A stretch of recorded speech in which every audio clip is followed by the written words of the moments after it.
In trouble. Got a block behind him. Going to throw and a run complete to the 25, to the 30. Lindsey's got 35, 40. Lindsey's got 45, 50, 45, 40. Run, Lindsey. 25, 20, 50, 10, 5. Lindsey Scott. Lindsey Scott. Lindsey Scott.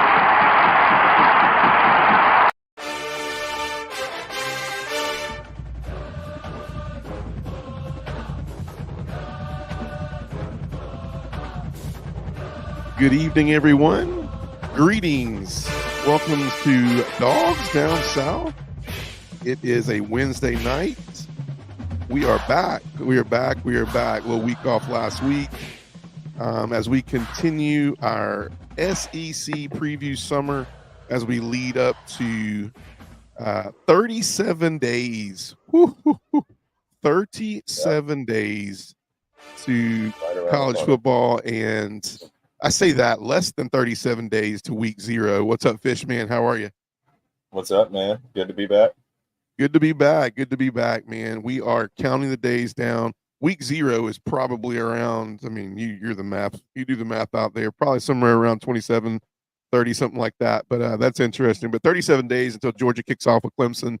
And a lot of things the past few weeks that have helped us kind of get through the countdown mode. Obviously, NCAA college football is upon us.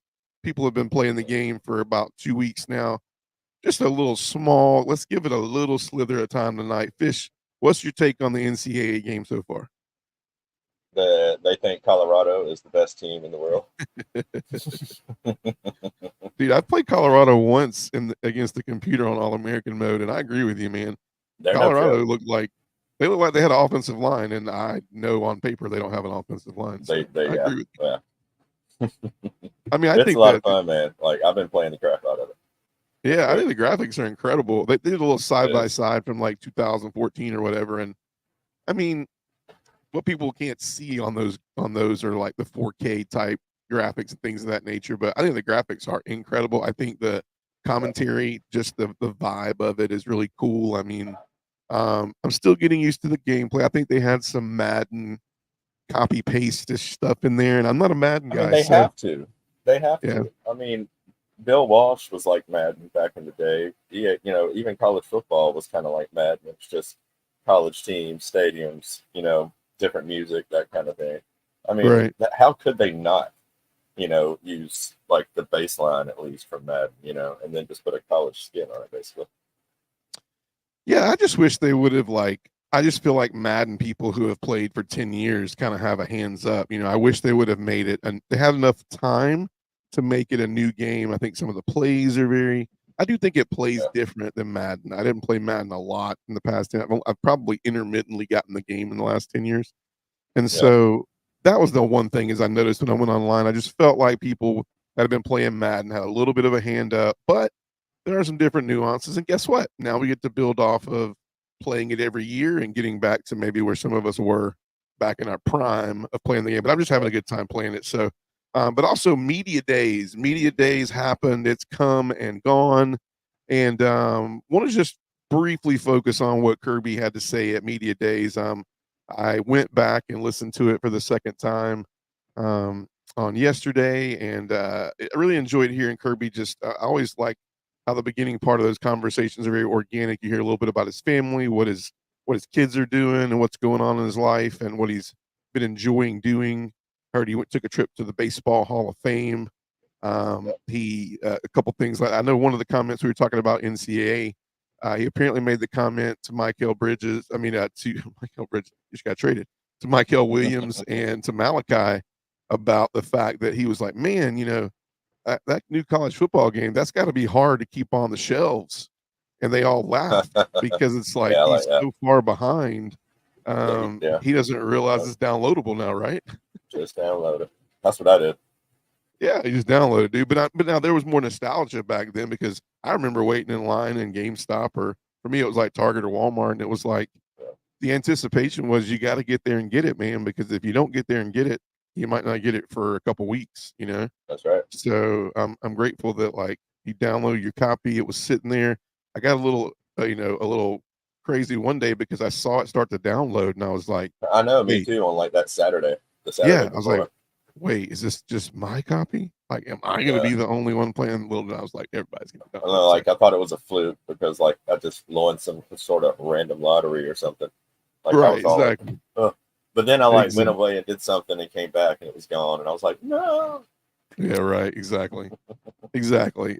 So yeah, man. So he talked a little bit about some fun parts about how him and Michael Malachi and Carson obviously traveled from Athens to the great state of Texas. Man, they gave them the SEC media days. That's just awesome. They gave them a great schedule. They gave them the media days. I mean, what else are they going to give them? I don't know. Exactly. But obviously Carson, Michael, and Malachi went. A couple of points they talked about media days wise. I know a couple of things that Kirby hit on, and I was reading 247 Sports today, and some of the sports writers, two questions that they're kind of hanging up on this year. One, did Georgia replace enough? Did they have enough in the cupboard to replace the skill players that we lost? And obviously, the main point that a lot of the sports writers are hitting on is, you know, Georgia's strength of schedule this year. We've been staring at the schedule, and obviously Kirby spoke into that a little bit. But let's hit the schedule first. Let's look at that. So Kirby mentioned, he said, one of his quotes was, "We're not one to complain. We're one to be excited." Smart said, "I think when you step into the shoes of a University of Georgia football player, you accept that challenge is going to be there." The Bulldogs coach also stated how the upcoming challenge has served as motivation for these players. Notice he didn't say anything like bulletin board material or, a chip on their shoulder, things. He actually downplayed the chip on the shoulders. What do you think about the schedule? He came right out, kind of comment in the first 5 minutes of what he said, and he talked about the tough schedule, because I think that's what the media is kind of landing the plane on as first things that blare out about what Georgia's got ahead of them this year. What do you think about the schedule this year, and what do you think about, as far as Kirby having to say that? I think this year it's awful, but next year all those road games are home games. Alabama, Texas, Ole Miss, those are all going to be home games next year. So, right. I mean, there's that flip side to it, but like, teams don't need bulletin board material. Like, Kirby was right. Like, teams don't need extra motivation to play us, because we're going to get, now we're, like everybody used to say about Bama, how Bama gets everybody's best shot every week. Well, that's us now. Right. Like, and that's something that we have to deal with. And when you're playing a schedule like this, man, that's a gauntlet. Like, it's brutal. It's brutal. I mean, it might not be the hardest in the nation, but it's up there. It's got to be top 5 or 6. Yeah. I think there's a couple SEC teams that do have the hardest schedule in the nation. Florida. I mean, I think Georgia's up there. I think Florida's up there. Obviously, we talked about that a lot. I think. Yeah. I mean, I think there's some really tough schedules in the SEC, and when you look at the two main factors, I even say there's 3 main factors, and you could probably add a couple more in there because of just rivalry games. You look at obviously Texas, and they send us to Texas first year. You get Alabama. That's Kalen DeBoer's first SEC game of the year, and that'll be in Tuscaloosa. Big game. And Georgia, I think, playing Clemson will get them a little bit battle ready. So Alabama, I think, right off the jump, I think some of the home game factors with Kalen DeBoer's first SEC game, I think that one may balance out a little bit as far as that goes. But then you slide in there, the at Ole Miss. I mean, that's just another tough road game. You go to the Groves. I mean, and then you can kind of say you got Tennessee coming to Athens, and then you have Georgia Auburn that's always going to be there. And they played us tough last year. They do have to come to Athens, and is Hugh Freeze solidified himself in year 2? And some people are saying 8-4, some people are saying 7-5, some people are saying they'll be lucky to be 6-6. So, and we're going to preview them at a later date, but I just think when you look at the schedule, it is very grueling from a fact of tough teams, but also tough road games. That's the big question there. They're on the road. That's the thing. I mean, that's what makes it that much more difficult. I agree. So, and Fish, before we step off the schedule piece of it, would you suggest that, when you look at this is probably one of the reasons why I think the SEC did a poor job I think they did of collaborating this entire, taking the East and West away. And when they put the schedules together, this was a big rollout, like 6 months ago, right? The schedule that we got the schedules, and then I just did not expect them to copy paste this. It did not bode well for a lot of people who are playing for their, I mean, who are coaching for their jobs. I mean, you look at people that are on the hot seat, whether it's Florida, whether it's Arkansas, whether it's, I mean, you look at some of these guys and you go, okay, let's say they do survive it and they get a couple of wins and they get 6 wins and they go, okay, like we're going to give them another year. Do they, I mean, is it basically just buying time for them? Because if you give them another year and they do 6 games again, then they're labeled as a 500, basically scrape a bowl team. And bowl games, the 12-team playoff now has pretty much assured us that bowl games are going to be sleepers this year. It's going to be very sleepy. So would you say that when you look at this, that the SEC really didn't do any favors to some of those teams by copy pasting that schedule and basically making a home and home? Yeah, because let's say, Billy Napier gets fired this year or even halfway through the season. The mass exodus of players that always comes along with that, the staff and everything else. Then the next coach who comes in has to start from scratch and has that same exact schedule, minus, flip-flopping home and away games. And so that's not going to be especially in that instance, that wouldn't be a very good, situation to be in. I don't think that would make the job harder to fill, I believe, because knowing what somebody's stepping into is basically, I don't know, a trap. Like there's very little chance to succeed. Exactly. So like, if it's me, I would say that, wouldn't you agree that might bode well for a Billy Napier? And because you got to look and they go, well, maybe they give him another year, because it's like, do they really want to bring a new coach in and make him have to go at that gauntlet? I mean, you might as well not pay a buyout. But then again, boosters are tough, man. I mean, you look at A&M's boosters, they said we'll pay Jimbo Fisher for about 10 years just to get him out of our hair, So I don't know. It creates a really weird situation. If anything, you look at it and you go, man, if you want to go see a good game in Athens, this ain't the year for a home game. No, I mean, we're going this year it's next year. So you get Ole Miss or Texas or Alabama at home, which I'm sure those tickets, if they were selling, I'd be trying to buy one now. I'd probably have to, sell a kidney or something like that to buy one. But that definitely would be a good ticket. I mean, Texas at home next year is going to be a sellout, right? Yeah, Alabama at home is going to be a sellout. I mean, they can sell tickets on the, they can sell tickets probably in some of the, areas near some of the buildings surrounding, and people will pay $100 if they can get a field view. You know? My parents have their season tickets still. So I'll have 2 tickets to each of those games. I could sell them all and finance a family trip to Disney. Exactly, bro. Exactly. Dude, it's nuts, man. Yeah, he went on to talk about Carson Beck's DNA, and I agree with Kirby on this. Amongst all the things that Carson has done, I mean, you always like to look at Carson and go, he definitely reminds you. He has the DNA of a Stetson, and previous quarterbacks that have wore the red and black.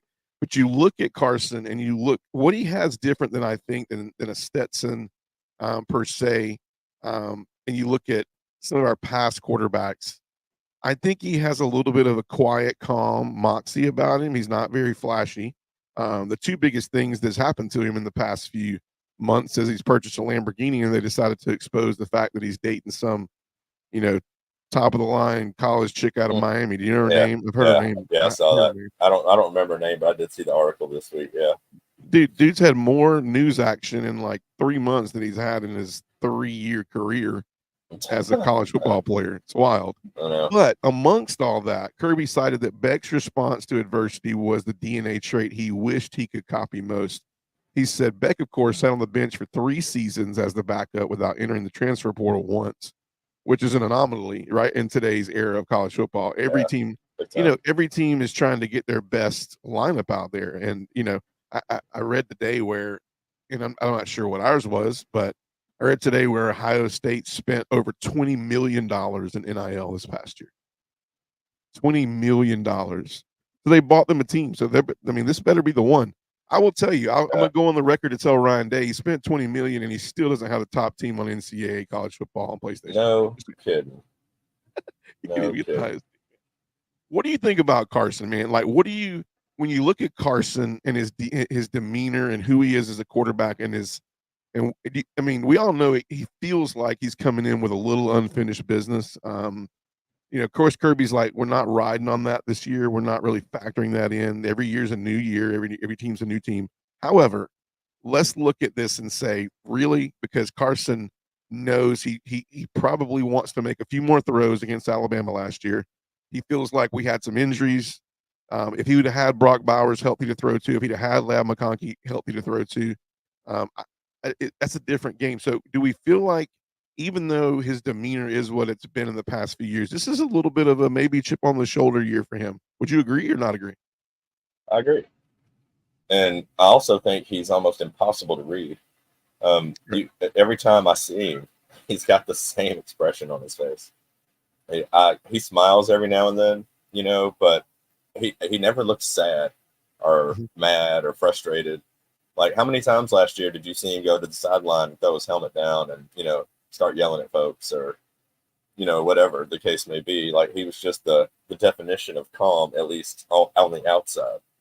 And that's what I like about him. But also at the same time, he's got a lot more to deal with this year as far as hype, promotion, stuff like that. Maybe he, was dating that girl last year at the same, who knows that, or, we don't know much about what happened last year, but this year he's under the microscope, and, that's a lot of pressure, especially, we're the number one team coming in. Last year, I don't think we were. Like, I don't think there was this much pressure last year because nobody knew anything about him. But now everybody's expecting him to throw for 4,000 yards, 40 touchdowns, and win the Heisman. That's a lot of pressure. No, I agree. I agree. And, I think he had that pressure on him. A lot of the pressure last year was even, I would consider last year's pressure to be even worse, because you look at it and you go, I've been sitting behind Stetson. I've been sitting behind, it's somewhat, JT Daniels was a quarterback that was in the mixes there in the well. And so when you look at those, he actually fought for that position, if you hear Stetson's comments from a few weeks back when he was telling some stories about how he won the job at Georgia, he was kind of fighting against Stetson and JT at one time. And he was the guy kind of left out. And he was kind of the, now he's the guy that, in my opinion, out of both of those quarterbacks, has the best opportunity to be a top 5 pick. Right. So it just goes to show you, like, sticking it out, making it work, putting your head down. It's about it's about the process. It's not about the, have I arrived? I want to arrive day one. And I think that a lot of things that we're going to do this year are going to be based off of, I don't think we're one of those teams that, when Carson goes, we go type thing. But I do think he should have a big chip on his shoulder, because I know that he has a lot of the skill players. I disagree with the media. I think the skill players have not shown up for them yet. That's a very sports writer take. I think when you look deep within who those players are, we're yet to really, they're yet to be seen. I think week 1, 2, and 3, you'll start to see why he got those skill players back. I think Trevor Etienne is going to be an incredible asset, something we have not had in a long time since Nick Chubb, Sony Michel came through. I mean, just a very elusive back. And I think I've not even seen Branson Robinson in pads, and I've heard great things about him. I've heard great things about Nate Frazier. I heard Rod Robinson's put on a few pounds, but it's not weight. It's like like lean. I mean, I thought Rod Robinson looked good at G-Day. So I just, the running back room is just, I mean, Cash Jones was a number 2 running back last year, and poor guy, he's 4th or 5th on the depth chart to start. And I thought Cash was like a really good, if you need him, go to him guy, bullpen type guy, so he'll still be there. He's got the right attitude. He's going to sit there, and, like, who knows, 1 or 2 guys can get hurt. That we have a gauntlet of a schedule this year, man. Like, I'd be surprised if all our backs play every game. Like, if Etienne and Robinson start every game, I'd be surprised. I agree. I totally agree. I think, time will tell with Branson. I think he was good to go as far as how he looked running, things of that nature. But I think Kirby was hesitant to say really what he looks like because he hasn't seen him cut in pads and see what he can do in pads. Kirby's never going to tell you the truth if he hadn't seen you do. If he haven't seen you play football, then he's not going to tell you anything. I'm sure he's seen him run. I'm sure he's seen him do drills. I'm sure he's seen him in the weight room. He's a monster in the weight room. So that probably has him super excited. So that didn't always translate though. Yeah, no, I agree. I totally that's why, agree. That's just to your point, that's what I mean. Kirby's not going to reveal anything. He's, and you can't rate him. He's got a good poker face too. Yeah. No, I totally agree. Then he kind of plugged in. They asked him about playing Texas. I thought he had a great answer about Texas. He said that, while Texas is certainly a great opponent, every team in the SEC is the best during the week that they play Georgia. He also took the question as an opportunity to utter his famous quote, "Humility is a week away." I think that's real. I don't think that's Kirby just talking. I think Kirby doesn't like to give the players the mindset that we don't get up for Texas. We don't get up for Alabama. We don't get up for, for Ole Miss. We get up for every single game every week. I mean, I'm going to tell you, it may look different once it all comes down, but I'm looking at Clemson and I'm going, I'm not worried. I'm just going, the things we need to make sure that we're ready for. Because what you play with adversity a lot more when you play from a standpoint of you're already on top. And that's where we start the season at. I mean, you go back to the year that I'll never forget, the year that I went and bought a Sports Illustrated magazine, and on the cover was Matt Stafford and No Sean. And, we were the team to beat, and we had one of the worst years I remember as a dog that year. I mean, it wasn't terrible on paper, but to be picked to win it all, I think we lost 4 games that year. And it just was not a great year. And so I think we just have to be able to play from a standpoint of humility every single week, because it's like he said, it's a week away. He talked about things like conference championships still matter. I think he's trying to keep that in the great big scheme of things. But I think when you look at it, I think what we're going to see is the conference championships are going to become games that teams sometimes wish they didn't have to play. Right. So how long before people stop opting out of those games? Like if teams already made a playoff or clinched a playoff spot, how long before players are opting out of the game or coaches are pulling their starters because it doesn't matter if we win or lose this game, Yeah. How far away are we from that? Yeah, because you got a 3-game stretch, man. You got to play the your 12th team. You got a 4-game stretch if you make it to the championship, right? So at the end of the day, like, I agree with you. I mean, you have a fish when you make it to the playoffs. You partially have another whole third of the season to go, whereas some teams shut it down, right? Yep. So it's interesting, and it's interesting that we're not talking about it for next year. It's here. This year's going to be new and interesting for a lot of different reasons. Then he closed out and he said another change the 12-team playoff format brings to the table is that winning conference championships is no longer a major necessity to reaching the postseason. Smart was asked if the value of the SEC championship game had been diminished as a result of this change, and then he noted, he said we're not really sure about that, but I know at Georgia we still value the SEC championship, which I think is crucial. I think depending on how much the coaches stand behind it is how much the SEC will continue to look at ways to make sure that it stays valuable. So, I thought Kirby was Kirby. I know you mentioned I did as well when Michael and Carson and Malachi, when they had their interviews with the media, you can really hear a lot of their the questions that were being asked to them. So it was like when they were answering, it was like, man, I wish I would have known what they were saying, what they were asked, because it might have been a better adaptation of what they were kind of answering. Exactly. But all in all, I think it was a great teaser. I mean, I didn't want to get too deep into it. I mean, we could go, and I know Lane had a pretty good off the field. Greg Sankey did him dirty. He did, man. But I don't know if you saw the one with Feinbaum, but he got his words. He was great on Feinbaum. Yeah. He got his words in on Feinbaum, though. Him and Feinbaum were they went at it for a little bit, which was kind of cool. That was hilarious, dude. Yeah, it was very. I was glad to see Lane, the old Lane, but it's going to be. I am just back to that. I am disappointed a little bit in Greg Sankey trying to force him to talk about a subject that is very uncomfortable. Yeah. Obviously for him, he's still grueling. You could tell.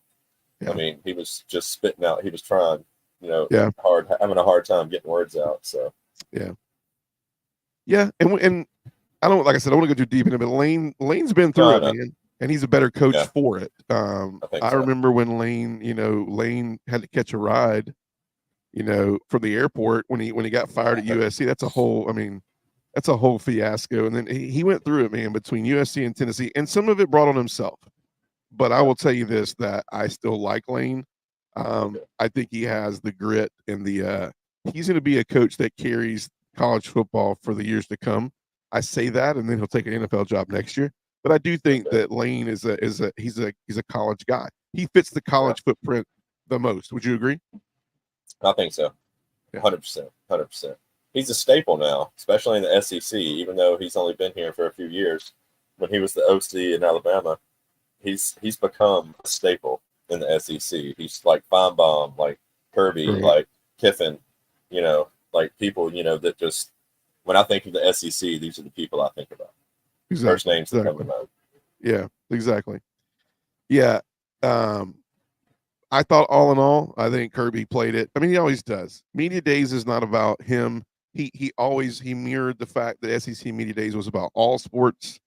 And so he looked at it, he talked about how much he appreciated all college sports, things of that nature. And so I think for all in all, for our Media Days perspective, he kept his chin clean and gave us a preview of what to look forward to.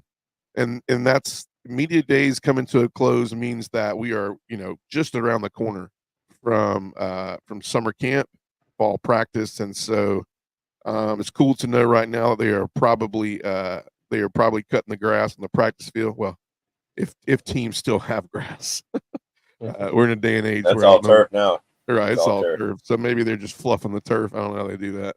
Maybe they're, I don't know, vacuuming. There you go. Vacuuming, yeah. So let's hop in, man, and let's continue our SEC preview. This will be the last. I mean, as we talk about all these SEC teams, they will be kind of the last, I don't know, spotlight we'll have until we get into the the main season, where a lot of focus and emphasis will be on what's going on with obviously Georgia and wrap ups from games and key things looking ahead of games. So it's kind of good to hop in here and look at the rest of the SEC. So as we kind of start playing some of these teams, we can kind of look back and go, hey, what do we think about these teams? Were we right or wrong? So on and so forth. So tonight we're going to be continuing that, previewing LSU, Vanderbilt. We're going to do our best to preview Vanderbilt and South Carolina. But let's hop in there with LSU. And as we start out with LSU, the first thing that comes to mind is I look at LSU and I look at some of the turnover they've had in the past few months. I look at Brian Kelly and how he came to LSU. He took this job because he would have the funding, he would have everything he needed to win a national championship. And if I can be honest with you, I'm starting to look back now and go, I think he might have been a little bit more successful, besides the fact of getting a few players into the league, Jaden Daniels, things of that nature. But I don't know. I'm starting to believe is we're going to see what Notre Dame looks like, obviously, week 1 when they get to play Texas A&M. I'm really looking forward to that game. But I'm going to start it out with going, I'm starting to wonder if he had a better chance at Notre Dame, because they continue to be a team that just doesn't have to. I mean, look right here, Fish. Now Notre Dame doesn't even have a conference, and they're basically saying if they beat Texas A&M, they're in. Now that's crazy. If they beat Texas A&M game 1, they're in. So now when you look at Brian Kelly, is he looking at this going, hold up, bro? Now I got to play this gauntlet of an SEC schedule just to make it into the playoff. At least I was making it to the I don't know, the BCS or the championship game every year. So right out of the bat, I'm wondering if Brian Kelly's not kicking himself right now, going, should I have stayed at Notre Dame? They play an ACC schedule every year. It's ridiculous. Yeah, man, it's crazy. Just get in the conference. That has to count against them. Yeah, just put your name. I can't believe that it doesn't. Just put your name to something, bro. That's all they got to do. Greg Dominy, what's up, man? He said, just a thought, in the future, all coaches will need to be groomed in the SEC. It's the future of all football. Yeah, I totally agree, man. I look at the SEC as I don't know. It's kind of weird. It's kind of like a conference that slowly but surely is developed into the power conference of college football. And I think when you look at NIL, we'll get to see what the Big Ten and the Big 12 are holding this year. I think the Big 12 has some good football to be played. I think the Big 10 has a lot of names, but I do agree. I think the SEC is. You see a lot of recruiting coming to the SEC. You see people leaning on the SEC to develop, college football players. I think there's still something to say about the Big Ten for their development and the ogres, the defensive and offensive linemen out there. You know, the Michigans, the Michigan States, the Ohio States, things of that nature. Purdue's. I mean, the ogres, man. Like that's where they come from, man. The Wisconsins, things of that nature. Wisconsin for sure. Yeah. You know, and I'm gonna go ahead and hit Greg's next comment. He said Notre Dame will not compete. I agree with you, Greg, but I'm gonna tell you something, man. Check Notre Dame's schedule out, because if they beat Texas A&M, man, they don't play anybody else. Like if they go undefeated, if they lose to Texas A&M and they go undefeated, they still have a possibility to get in the 12-team playoff. This year, it's not as much about who will compete, because you're not going to find out who's made of what until you actually see those 12 teams play. Because I do feel like that's gonna be a kind of call to order and see who's holding what once that first week of that 12-team playoff happens. Unless you're in the SEC, who I feel like is playing it's just a boxing match every week. Murderer's Row, man. Yeah, unless you play some of these schedules are ridiculous. Except for Missouri. I agree. Yeah, except Missouri, except Texas. I think Texas still got a bye as it is. So returning standouts. So Harold Perkins, obviously, you've been playing the NCAA game. You know Harold Perkins is a 98 on that thing. Harold Perkins got moved back to the middle linebacker position. He looks a little more. He looks stronger. He looks quicker this year. Lost a few pounds, gained a few muscle. He's realigned a little bit. I think last year for him was a growing year where they moved positions on him. I think he took it to heart that he didn't feel like he was a leader on the field during that matter. I think you're going to see a rejuvenated Harold Perkins. I like Will Campbell, one of the best offensive linemen in the country, probably one of the top offensive linemen in the SEC, if not the top. And I know I have some biased, picks from Georgia that would go there, but I like Will Campbell a lot. Greg Penn the third at linebacker, and then Garrett Nussmeier is the guy that we talked about last year. That if Daniels didn't come around, which he ended up doing, obviously he won the Heisman. So if he didn't end up doing that, Nussmeier has a sneaky good arm. So I'm interested to see how he's going to take this LSU team today this year. And then some breakout, got wide receiver C.J. Daniels, Liberty transfer, really fast guy they hooked on to. And then Whit Weeks, freshman best last year, 49 tackles. Remember that name, Whit Weeks. It's hard to forget. That's fun to say. Whit Weeks. Fish said if they make playoffs, if they make the playoffs, not competition, they will play a high seed. I agree. But who knows, man? The committee has always loved Notre Dame. The only reason they didn't get them in there is because Notre Dame didn't do them any favors to give them anything they could get them in there on. Now they can be like, well, they're just in the 12-team playoff, right? So, so I agree with you. Notre Dame's a tricky comment. But Fish, really quick, what do you think about LSU this year as a whole? Like, what do you think? We talked about returning starters, some breakout players. Before we hit strengths and weaknesses, like, what do you think about LSU overall? I like him. I think Harold Perkins is a monster. He's definitely one of the best linebackers in the SEC. Top 2, top 3, easy. Right behind C.J. Allen and Raylan Wilson. I think nobody, remember Nussmeier in that SEC championship game just kind of came in and threw the ball all up and down the field on us. So we all Georgia fans especially should be aware of his arm. Like, it's great. That man can throw the ball.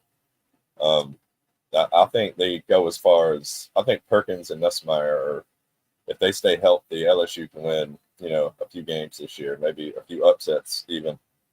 Yeah. Because I think they're right about, I've got them about 6, I think, right now, at 6 in the SEC. So we'll see, man. They've definitely got a chance to blow some people's seasons for sure. Yeah. Yeah, all good stuff. I think I put some, excuse me, I put some strengths down as, how good can Newsomire be? Great arm.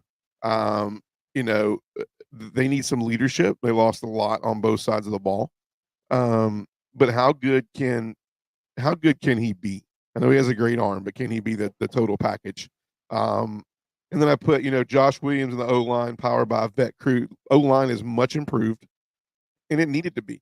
I mean, thank God Jaden Daniels had some wheels last year, because that man almost died on several occasions from just terrible Oh my blocking. God.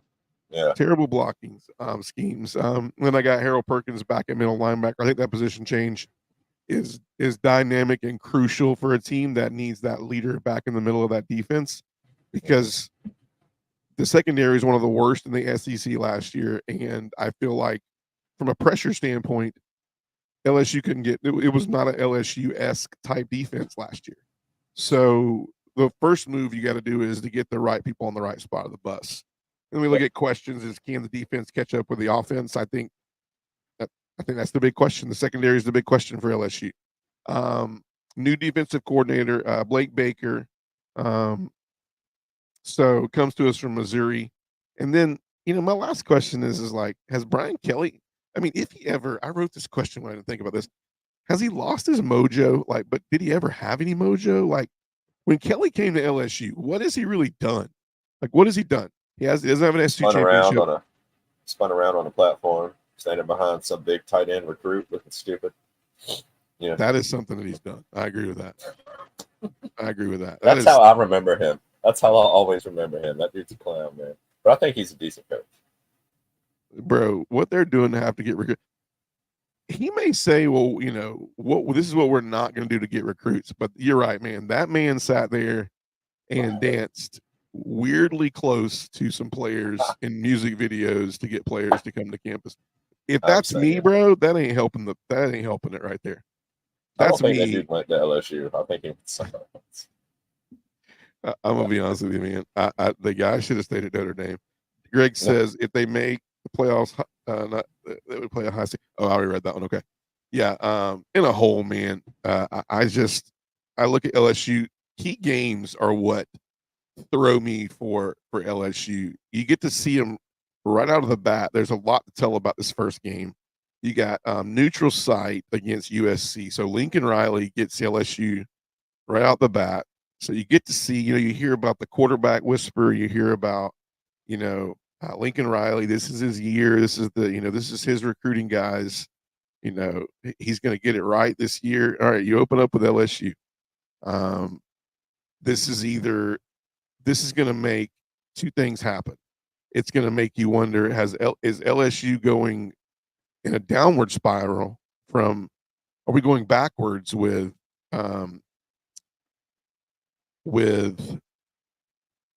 God, I had a brain fart, man. Kelly. Yeah. Are they going backwards with Kelly, or is finally USC going forward with Lincoln Riley? Like, that's the main question, right? Then you got Ole Miss at home. Less defense. What's that? Go ahead. I said no defense versus even less defense in that game. It's probably going to be over 100 points in that game. Dude, I would be very interested to see this game. Neutral site, and no offense, I haven't. I mean, there's no time in the past, say 5-6 years, that you've told me that when you're going to play in Southern Cal, I mean, there's no intimidation factor there. I mean, what? I have no idea. I mean, if you ask me, they've taken a step back. No, they're taking a step back, man, in so many ways. In my opinion, the USC game is not even the game on that schedule that comes up as key to me. It's more Ole Miss home, Texas A&M away, Alabama home, Oklahoma home. You get them at home, but brother, like, it's a good thing you get them at home, because they're coming to Death Valley. But I think how many of those teams you think that LSU is going to come in at home? I mean, how many of those 5 games right there are they going to be? Are they going to be favored? Going to be favored against USC? A&M and Oklahoma, maybe, depending on how the seasons are going for them at the time. Because A&M could either be undefeated or, 2-3, 2-4, or, very easily, 500 team, might not be even ranked when they play. It depends on, what Elko and squad can do. Right. But Oklahoma as well, I think, is in that same boat. Just those 2 out of 5. Yeah, I agree with those. I think Ole Miss will be favored at home. Depends on what their record is at that time. Alabama, I think, will be. It's later in the season. Oklahoma's interesting because that's a recruiting rivalry for them now. Yeah. So, interesting, man. But I definitely agree with you. I have LSU as a coin flip. I think we're going to look at right before the season starts. We'll go through the SEC teams and we'll kind of make our predictions on how we see this all landing. But I would say LSU is definitely a middle of the pack for me. Some people have them as high as 4, and some people have them as low as 7. So they're definitely that. I would call them that bubble team.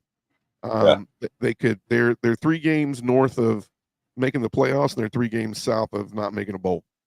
So it'll definitely be. I think they'll go as far as Nussmeier, and the defense improvements on the defense have to show, obviously, because Jaden Daniels is not going to be there to bail you out and help you score 60 points this year. He's just not. Moving ahead, this one's going to be painful. We're going to do it. My friends at Vanderbilt. It'll be fun. It'll be fun, man. Cedric, I don't even know some of these guys. Cedric Alexander, CJ Taylor, Anias DeCosmo. It's a neat returning name. players for Alabama. The most turnover from any SEC team in the country. I'm sorry, any team in the SEC this year. So I tell you about Coach Lee's recruiting, dude. Yeah, I mean, at least they're getting. I mean, apparently, Will Muschamp's son is going to play up there for Vandy. So, I bet you the facilities right now are under a makeover, and I bet you it's just a crap show up there right now. So that's why they can get them there, but they can't keep them. Because they got some dudes. We got a guy from them. Yeah, London Humphreys. I mean, the scoreboard is still hanging, bro. Like it's still hanging. Like they're still renting the freaking, what is it? The thing holding the scoreboard up, man. 1-800 you rent and hold the scoreboard up. You see the sign of the 800 number, 1-888 rent me on the back of it. But don't rent me anytime in the future because I've been holding this sign for 2 years. Like they're paying good money for those cranes. Jeez, man, crane. That's the word I was used for it. Breakthrough players. All right, so Diego Pavia is definitely somebody to think to look into. New Mexico State transfer, the guy that ran all over Auburn last year. Diego Pavia is a pretty exciting guy. I don't know what Clark Lee is going to bring for an offense this year, but I think one thing that Clark Lee has shown is time and time again, he's had quarterbacks that are very elusive and that have good speed. I.e., funny, we just left LSU because A.J. Swan is actually Nussmeier's backup this year, which is a old Vanderbilt guy. And I think the other guy that was at Vanderbilt last year transferred to Colorado. So 2 guys with really, really good wheels. I don't say much for arms, but this Diego Pavia guy is pretty interesting. Devin Lee is the most experienced player on the team with 28 games played. Most experienced player on the team. Strength's really quick. On the coaching leadership a lot. It's rough, man, and I like Clark Lee. I'm in Kirby's wheelhouse with this one, and Clark Lee is a good man. He means well, but he took a tough job. Took a tough job at Vanderbilt, and I don't know if he's broken into a meeting yet and just slammed down I think at some point, man, you got to go into some meeting and just throw a chalkboard or I don't know, man, kick a computer and just be like, we still have a scoreboard hanging by a crane. Guys, facilities matter, man. I can't recruit like this. You dang right they matter. If NCAA college football don't tell you that right now, I mean, recruiting, dude, is much harder than it was 10 years ago, and it is on the game as well. It's very, very realistic. Kudos to EA. It's nuts, bro. I'm gonna have to restart a season just because I didn't at first know how to recruit. So wild. I just beat out Gunnar Stockton for the backup job at UGA in my your road to glory. Road to glory. Yeah, right behind Beck. So next year's my year. Yeah. All right. Next year, coach it. I could have took Michigan. I don't know about you, but could you have taken Michigan's starting quarterback job right off rip? I could have, but I didn't go there. Probably. Strengths, Pavia. South Carolina really wanted me. Sorry, my bad. So I didn't think about South Carolina. I didn't even get offered from South Carolina. I think the thing that you couldn't do was you shouldn't go as underdog. I heard underdog was not the route to go. I mean, I don't know. What did you go? I went as blue chip. I wanted to play. Yeah, I went blue chip. Yeah. I went straight. A lot of people say don't go underdog because there's zero trust built into you, and you're basically going to be in the portal for 4 years. You're going to be a Carson Beck for 4 years. Pavia. I mean, can Pavia light a spark? I mean, I don't know. He did a lot against a really, in my opinion, an improved Auburn defense. They didn't improve from a lot the year before, but they improved definitely. I think Clark Lay's leadership is incredible. I think he still posts a team that wants to play. I do feel like they Vanderbilt does one thing. They never look like an absolute, I guess I would call it just an absolute bomb drop, right? You see some of these games and you look at these teams and you're just like, bro, what's going on? Should they even be playing? Should they be thinking about just hanging the sport up, right? I think Vanderbilt, we give them a hard time, but I think one thing Clark Lee brings to it is they still always play hard, classy bunch. They always look like they have it together. They're disciplined. And they're not a lot of penalties. They don't run themselves out of games. I think you just start to see talent take over a lot against Vanderbilt. Yeah. And then I literally have number 3, not much else. There's not many other strengths out there, man. Questions are declining talent. Can they keep pace with NIL and recruiting? Can they embrace NIL going forward? And can they? We said this, but can they get the stadium finished and the scoreboard hung by the end of the year? That's a question. I want to know what the over under is on that, dude. Right now, it's probably on the betting sites. What are they? I know for me in Florida, it's Hard Rock Bets or whatever. But I mean, dude. Over under on that, man. Like, I don't know. Is there a parlay with that? Like, you get the. I mean, gonna have to check. Week 0. Do they win week 0? Is the scoreboard on a crane or is it actually standing?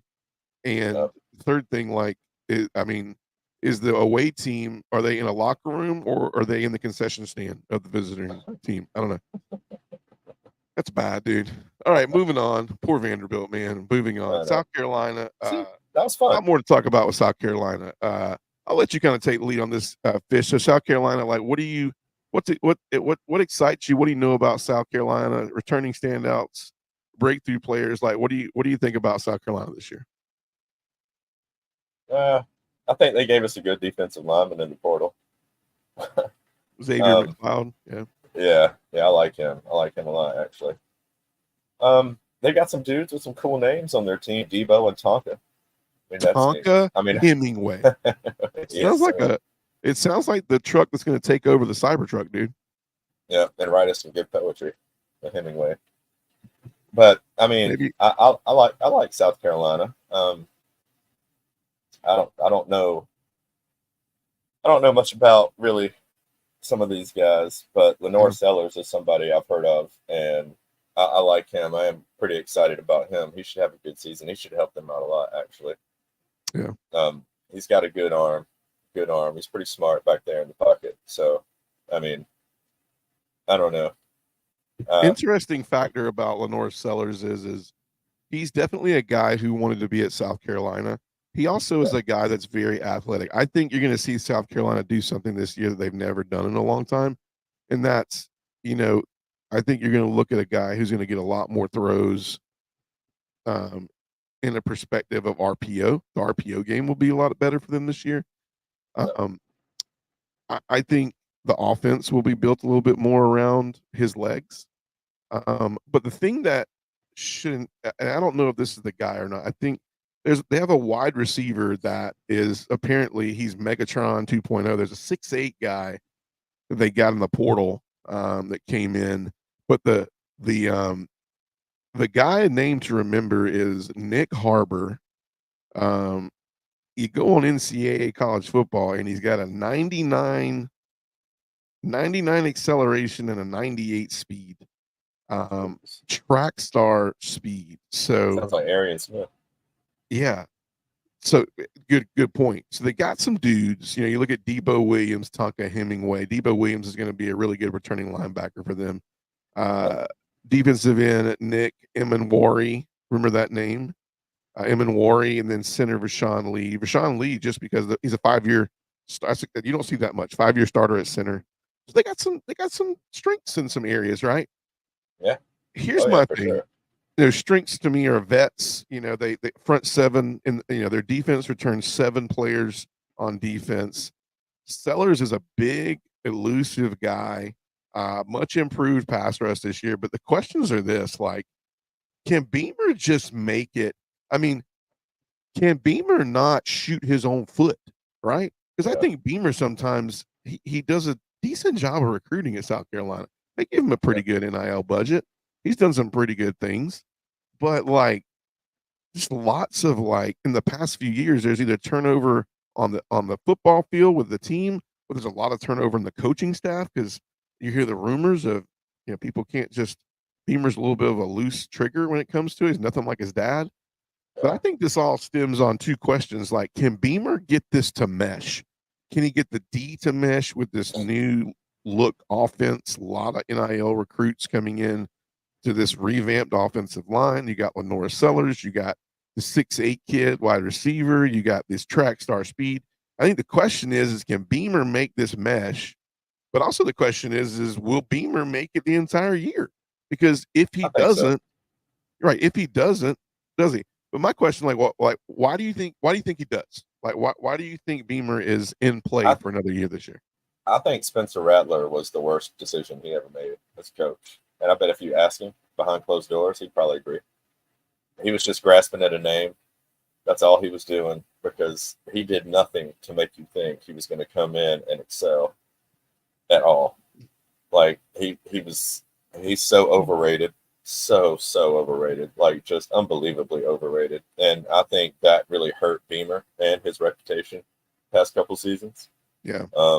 So I think he gets himself out from under that rock this year with a better season and less drama, less being laughed at because my quarterback is just so unbelievably up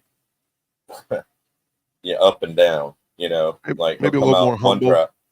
Yeah, I think so. I think so. I mean, the thing that I look at that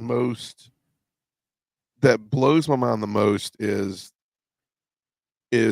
7 things, and 6 of them are teams they play this year. The other one is the fact that last year they were 126th in the league in rushing. They averaged 85 rushing yards a game. They weren't great in passing, but the offense was just never got going last year. But then you got the other 6 things. Yeah, I agree with it. But passing, they weren't too. I mean, they barely scraped into the inside of the top 100 in passing. But the 6 things that really have me scratching my head is can they survive Kentucky at Kentucky, Ole Miss at home, Alabama in Tuscaloosa, Oklahoma at there, Missouri home, and Clemson in Clemson, right? That's brutal. Those are 6 I didn't games realize right their there. schedule was so hard. It's brutal, man. It's wow. Brutal. That's 6 games, and we haven't, we don't know if there's a couple games in there where they're going to implode or anything's going to happen. So, like, I'd like to change my answer. Yeah, I think those 6 games that you look at, you're like, man, they're already kind of like, are they staring at at maybe not making a bowl? I mean, I don't know, but I will say that these 6 right in the face, right, and I don't know if 6-6. I mean, you can be honest. Maybe that's the better question. Does 6-6 get Beamer another year at South Carolina? I hadn't seen that when I said what I said. I hope so. I think Beamer is a clown at the same time, but I also had a lot of respect for his dad as a coach. And, I'd like, just give him the benefit of the doubt, especially with that whole Spencer Rattler situation. But those 6 games are going to be super, super hard to win. Yeah. So that kind of wraps our preview up. I think when you look at it is there's about 4 coaches that you could flip a coin and go, are they on the hot seat? I'll give you who those 4 names are. If you need to add any to it, I think there's a lot of there might be a lot of hot seat questions all around the league everywhere, but I think I definitely think when you look at Shane Beamer, this is a hot seat year for him because of his schedule, right? His schedule's tough.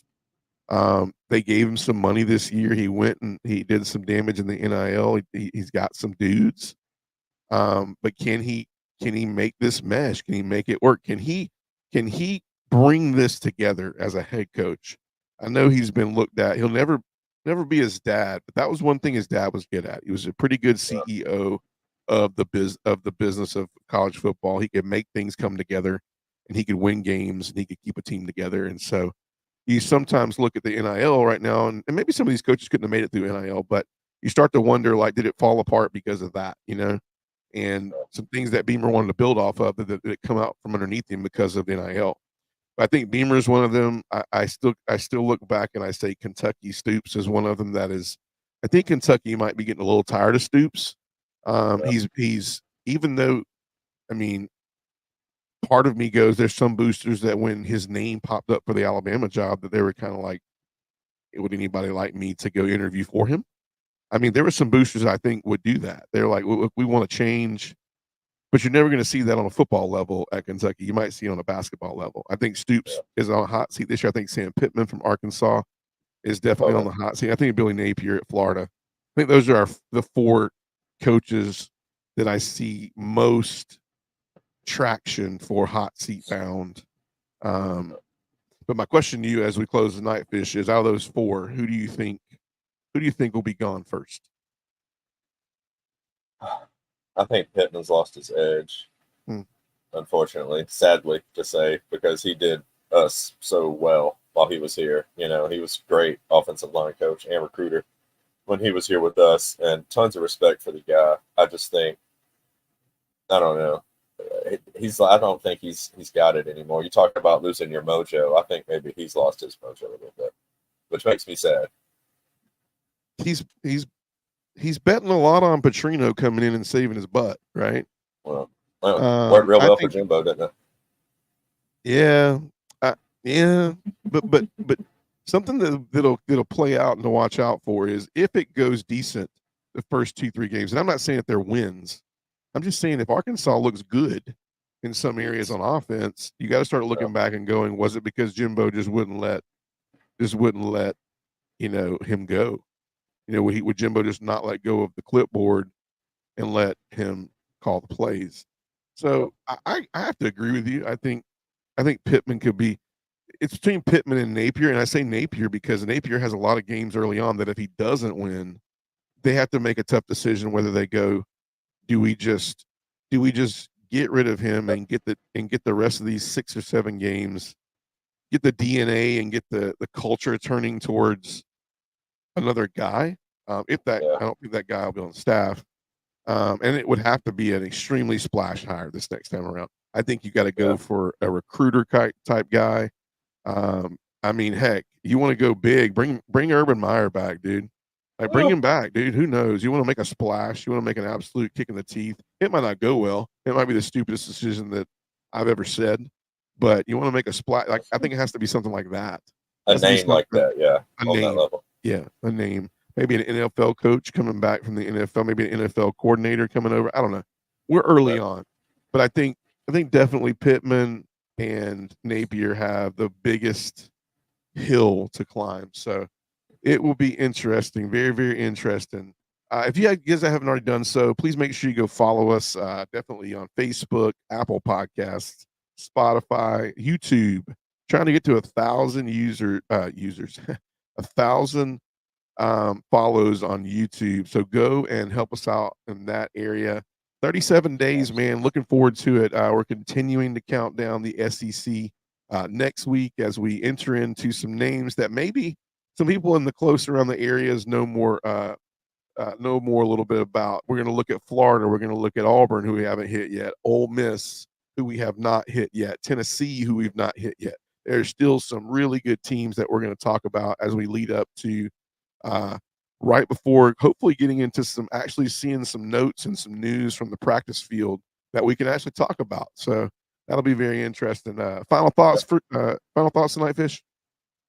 I'm with you, man. 37 days. Like the Hall of Fame game, the first preseason game of the year is next Friday. That's Yes. another milestone. Like we're in August, we wrap up the boring NFL preseason and we're right into week 0. Yep. And boom. It's going to go by so fast. Always Crazy, does. Man.